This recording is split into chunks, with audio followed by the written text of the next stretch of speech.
guys, welcome to my another video. Ngayon po, papakita ko sa inyo kung paano mag-install nitong double D na car stereo. So, actually itong car stereo na to guys, last year ko pa siya nabili. So, ngayon lang ako nagkaroon ng time para i-install ko siya. So, nahanap ko lang talaga siya sa baul ko. Nakalimutan ko na siya matagal na. So guys, mamaya papakita ko sa inyo kung paano mag-install ng pati wiring, full details. So bali tignan natin siya ngayon guys. So meron akong ito maganda to, may handsfree ako. So ito, kukonekta mo siya dun sa steering wheel niya sa manibela. So anytime na nagda-drive ka, meron kang call. So yun nga, meron siyang answering, tsaka meron din siyang drop off call. So maganda siya guys. So halimbawa may tumawag sa'yo, pindutin mo lang siya habang nagmamaneho ka, nasa power steering mo naman siya, nakakonekta. So ayun, ma-answer mo na yung call. So dinig naman sa speaker, so magkakaintindihan kayo ng kausap mo guys. So syempre hindi mawawala yung wiring natin. So hindi siya tutugtog kung wala siyang wiring. So mamaya titignan natin yung wiring diagram nito. Sana hopefully dun sa lumang stereo ko na kinabit, parehas siya rin. Alam ko, normally parehas lang naman siya. So ang gagawin ko na lang is tatanggalin, kakabit ko itong bago. So yun, ganun lang gagawin natin guys. So at syempre yung ating unit, hindi mawawala siya. Naka-plastic pa guys, bagong bago. So ito yung double DIN. So nabili ko siya sa Wish, para siyang Lazada. So last year $33, hindi ko matandaan, yun yung binayaran ko, $33 lang siya. So ayun guys, so mamaya yun, full details guys. Okay guys, unang gagawin ko, tatanggalin ko muna to. Nahuhugot lang naman siya, hindi ko na siya kinlik doon. So ito yung ginawa ko ngayon.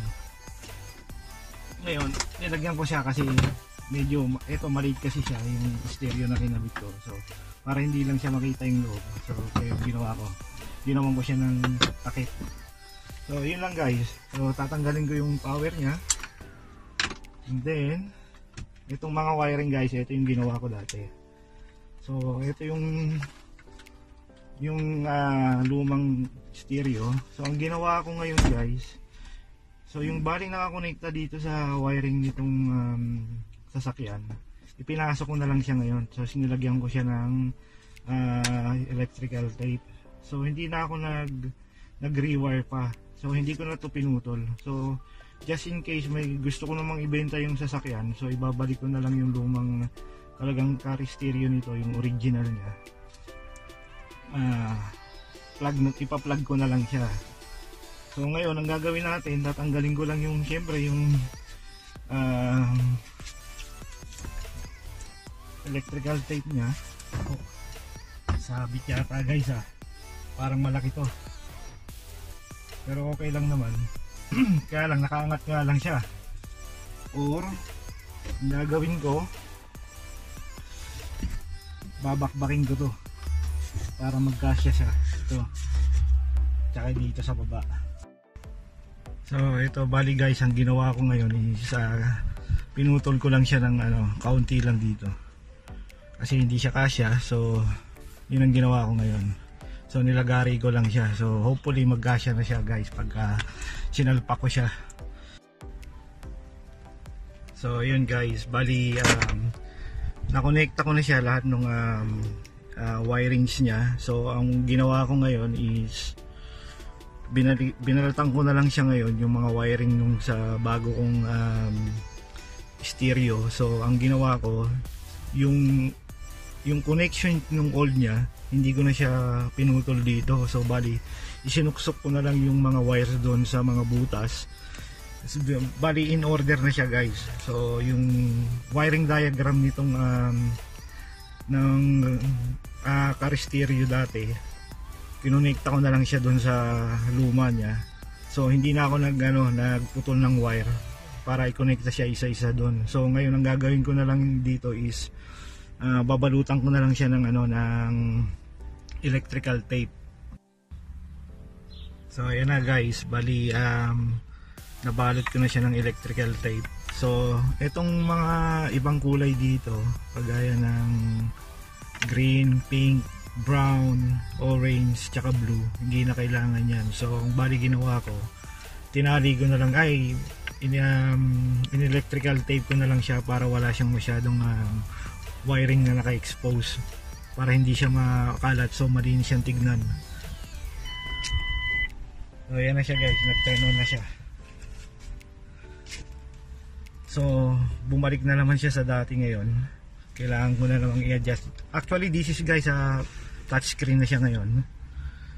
So siset natin ngayon kung anong date. So ayan guys, bali nakonekta ko na siya. Nakakabit na siya sa power steering ko. Sa steering wheel, not power steering. I'm sorry guys. So bali makikita nyo siya ngayon, yung volume niya pagka nilakasan ko. Actually nasa 0 yung volume niya ngayon. Makikita nyo sa screen. So pipindutin ko yung volume niya, yung plus. So sa screen makikita nyo, ayan na guys.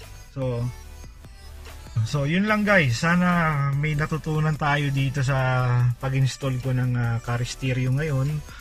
So ayun nga, so hopefully nakatulong din ako sa inyo na kahit papano na napakita natin yung pag-install natin ng ng sound system ng audio ng sasakyan ko. Please like and subscribe on Chris channel, and thank you for watching guys. See you.